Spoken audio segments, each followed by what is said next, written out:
ಇವನು ಮಾಂತೇಶಿ ನಾವು ನಮ್ಮ ಕಾಕರ್ ಸರ್ ನಮ್ಮ ಕಾಕರ್ ಗುರು ಚಿತ್ ಹಿಂಗೆ ದಬ್ಬ ಬಿದ್ದಿತ್ತು ಸರ್ ದಬ್ಬ ಅಂತ ಅವ ಪ್ರಕಾಶ್ ಕಲ್ಲಪ್ಪ ಕಾಳಾರಣ್ಣ ಅವ್ರಿ ನಮ್ಮ ಮನೆ ಒಳಗೆ ಬಂದು ಎಲ್ಲಾಕೆ ಬಂದಿದ್ದಾನೆ ನಂದು ಮನೆ ಅಂದ ಅದಕ್ಕೆ ನಾ ಬಡ್ದು ಹೋಗೋದು ಕಳ್ಸಿ ಮಾಡಿ ಹೋಗಿದ್ದಾನೆ ಅಂತ ಇಷ್ಟ ನಮಗೂ ಸ್ಟೇಟ್ಮೆಂಟ್ ಕೊಟ್ಟು ಸರ್ ಅವಾಗ ಅಷ್ಟು ಮುಂಚಿತವಾಗಿ ನಮ್ಮ ಊರನ್ನ ಚಂದ್ರಗೌಡ ಪಾಟೀಲ್ ರೀ ಮತ್ತು ಇವ್ರು ಭಾಸ್ಕರ್ ಬಡಿಗೇರ್ ಅಂತ ಶ್ರೀಗಾಪುರದಾರ ಅವರು ಅಲ್ಲಿ ಒಂದು 10-15 ಜನ ನನಗಿಂತ ಪಲಕ್ಕೆ ಮುಂದೆ ಆಲ್ರೆಡಿ ಇದ್ರು ಸರ್ ಅವರು ಆಲ್ರೆಡಿ ಇದ್ರು ಆ ನಂತರ ಏನಾಗ್ಬಿಡ್ತಿರು ಹಿಂಗೆ ನಮಗೂ ಸ್ವಲ್ಪ ಇದು ಅನ್ಸಾಕೈತೆ ನಾನು ಅಂತ ಕಿತ್ತೂರು ಪಿ ಎಸ್ ಐ ಬರೋಮಟ್ಟ ನಾವು ಏನು ಹೇಳಿದ್ರು ಪಿ ಎಸ್ ಐ ಸಾಹೇಬ್ರು ಬಂದ್ಬೇಕು ನಾವು ಹೇಳ್ತೇವೆ ಆ ಸ್ಟೇಟ್ಮೆಂಟ್ ಅದು ಪೂರ್ತಿ ದಬ್ಬ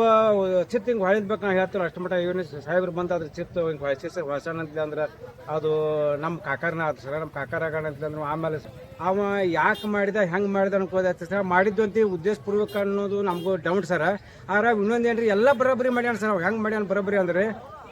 ಒಳಗೆ ಬಾಗಿಲಂತ ಒಳಗೆ ಬಡ್ದಾನ ಬಾಗಿಲಾಗ ತಂದಾನ ಸರ್ ಬಾಗಿಲಾಗ ತಂದ ಕಾಸು ಹೊರಗೆ ಕಲ್ಲು ಜಜ್ಜಿ ಕಲ್ಲಿಂದ ಹೊರಗೆ ಎಳ್ಕೊಂಡು ಹೋಗಿ ಎಷ್ಟು ದೂರ ಹೋಗ್ದಾನ ಹುಚ್ಚ ಅನ್ನೋದು ಹಂಗೆ ಸರ್ ಅವಾಗ ಹುಚ್ಚ ಅನ್ನೋದು ನಮ್ಗೆ ಅಗ್ದಿ ಸ್ವಲ್ಪ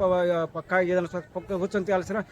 ಉದ್ದೇಶಪೂರ್ವಕ ಆಗಿ ಅಂತ ನಮ್ಗೆ ಅನ್ಸತ್ತೆ ಸರ್ ಇದ್ರ ಬಗ್ಗೆ ಮುಂದಿನ ತನಿಖೆ ಮುಂದೆ ಆಗ್ಬೇಕು ಸರ್ ಓಕೆ.